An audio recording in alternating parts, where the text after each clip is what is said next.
ప్రభుత్వం ఎన్ని చర్యలు తీసుకున్నా సర్కారు ఆసుపత్రుల తీరు మారడం లేదు. నేను రాను బిడ్డో సర్కారు దవాఖానుకు అన్నట్లుగానే ఇప్పటికీ అవే పరిస్థితులు నెలకొన్నాయి. ఓ గర్భిణీకి కాన్పు చేయడానికి 4 ఆసుపత్రుల వైద్యులు ఆపసోపాలు పడ్డారు. పాలకుల ప్రకటనలు నమ్మి కాన్పు కోసం సర్కారు దవాఖానాకు వెళ్లిన ఓ గర్భిణి ఆమె కడుపులోని బిడ్డను నేరుగా కాటికి పంపారు. మంచిర్యాల జిల్లాతో పాటు కరీంనగర్ వైద్యులు ఆ పాపం మూటగట్టుకున్నారు.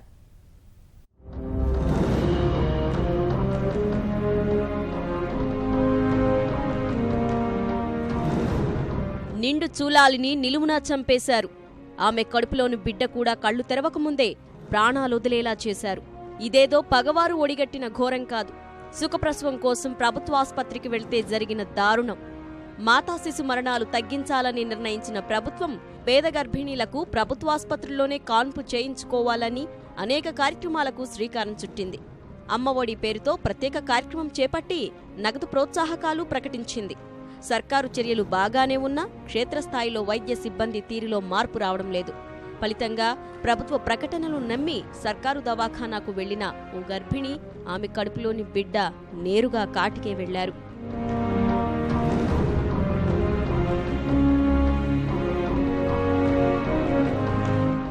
మంచిర్యాల జిల్లా వేమనపల్లి మండలం బొమ్మెన గ్రామానికి చెందిన పద్మను కాన్పు కోసం దగ్గర్లోని ప్రాథమిక ఆరోగ్య కేంద్రానికి బంధువులు తీసుకెళ్లారు. అక్కడ పరీక్షించిన వైద్యురాలు లావణ్య సుఖప్రసవం కోసం చెన్నూరుకు తీసుకువెళ్లాలని చెప్పి ఆమె కూడా అంబులెన్స్లోనే బయలుదేరింది. ఏమైందో ఏమో కాని వెంట వచ్చిన వైద్యురాలు మార్గమధ్యలోనే దిగిపోయింది. మధ్యాహ్నం చెన్నూరు ప్రభుత్వాసుపత్రిలో గర్భిణీని పరీక్షించిన వైద్యురాలు పాప పరిస్థితి బాగాలేదని చెప్పి మంచిర్యాలకు తీసుకెళ్లాలని సూచించింది. అక్కడ చిన్న శస్త్రచికిత్స చేసిన వైద్యులు కరీంనగర్ తీసుకెళ్లాలని చేతులు దులుపుకున్నారు.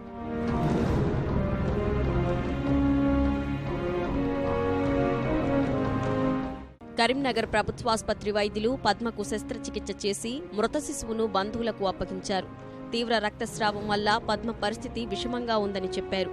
మెరుగైన చికిత్స పేరిట ప్రభుత్వ వైద్యుల వ్యవహార తీరుపై అనుమానపడ్డారు పద్మ బంధువులు. చివరకు వారు ఊహించిందే జరిగింది. 4 ఆసుపత్రులు తిరిగినా ఫలితం లేకపోయింది. తల్లి బిడ్డ ఇద్దరూ చనిపోయారు. తెలియకుండానే చిన్న ఆపరేషన్ చేసిండ్రు. అది ఆ పాపని అన్ని కత్తెర దెబ్బలు తలిగిచ్చిండ్రు.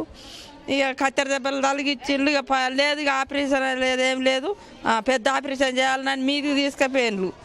ఇక అక్కడ గంట సేపు ఉంచుకున్నారు, పెద్ద ఆపరేషన్ చేస్తామని ఉంచుకొని మర్రా డాక్టర్ మేడాలు మర్రేమనుకున్నారు. మరి అనుకొని ఇక పాప చనిపోయాడని వాళ్ళ ఇట్లా పట్టినవని అది వచ్చింది కదా, అది వాళ్ళు అనుకున్న లేపాటి ఇక్కడ చేస్తే కుదరది అని మీదికే వాళ్ళందరూ ఓనర్ వాళ్ళకున్నారు.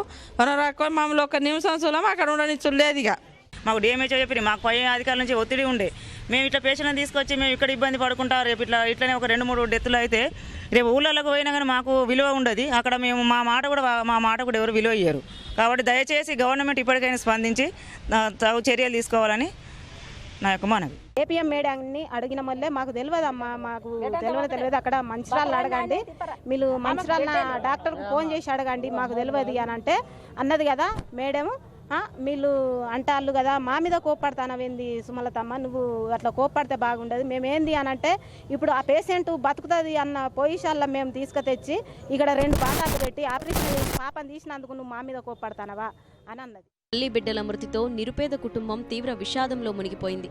జరిగిన దారుణంపై మృతురాలి బంధువులు కరీంనగర్ వైద్యులను నిలదీయగా నెపం మరొకరిపై నెట్టారు. మంచిర్యాల ఆసుపత్రి వైద్యుల నిర్లక్ష్యమే కారణమన్నారు. దీనిపై బాధితులు ఆందోళనకు దిగారు. తమకు న్యాయం చెయ్యాలని డిమాండ్ చేశారు.